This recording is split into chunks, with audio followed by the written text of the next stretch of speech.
Ils sont une trentaine de sauveteurs français qui travaillent depuis 11 h du matin. 4 étages se sont effondrés ici.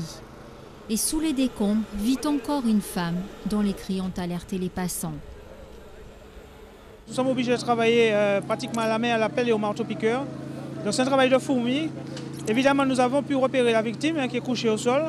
Malheureusement, elle a un membre, l'un de ses bras qui est coincé au niveau du poignet, complètement écrasé. Comment cette femme a-t-elle pu survivre pendant 5 jours ensevelie dans les décombres? C'est un cas rarissime. Sans nourriture et surtout sans eau, la plupart des victimes ne résistent pas au-delà de 72 heures. À l'entendre parler, on a le sentiment que c'est quelqu'un qui veut vivre. Et quand je le dis, ça me donne des frissons. Est-ce qu'on peut imaginer l'abandonner? Je crois qu'on doit tout faire pour sauver cette personne parce que je crois que ce sera un cas d'école. La victime s'appelle Marie-France, elle a 22 ans. À main nue, les sauveteurs essaient de l'atteindre. Leur espoir, c'est cette tranchée. Mais quand ils arrivent enfin près d'elle, ils sont bloqués par une porte blindée. Une porte qui lui a sauvé la vie en la protégeant des gravats, mais qui est devenue sa prison.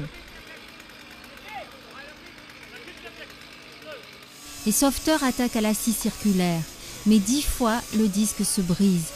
Un temps envisagé, l'hypothèse chalumeau est abandonnée. Trop dangereux. La nuit tombe et avec elle, l'urgence grandit. Les médecins ont peur que Marie-France ne tienne pas le coup. Un de ses bras est coincé, il va peut-être falloir amputer.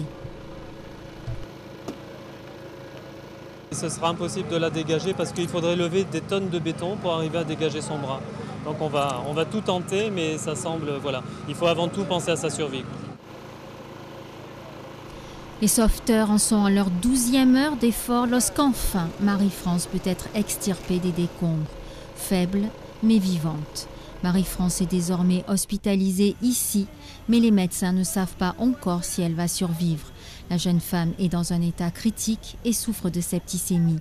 Aujourd'hui encore, son combat pour la vie n'est pas terminé.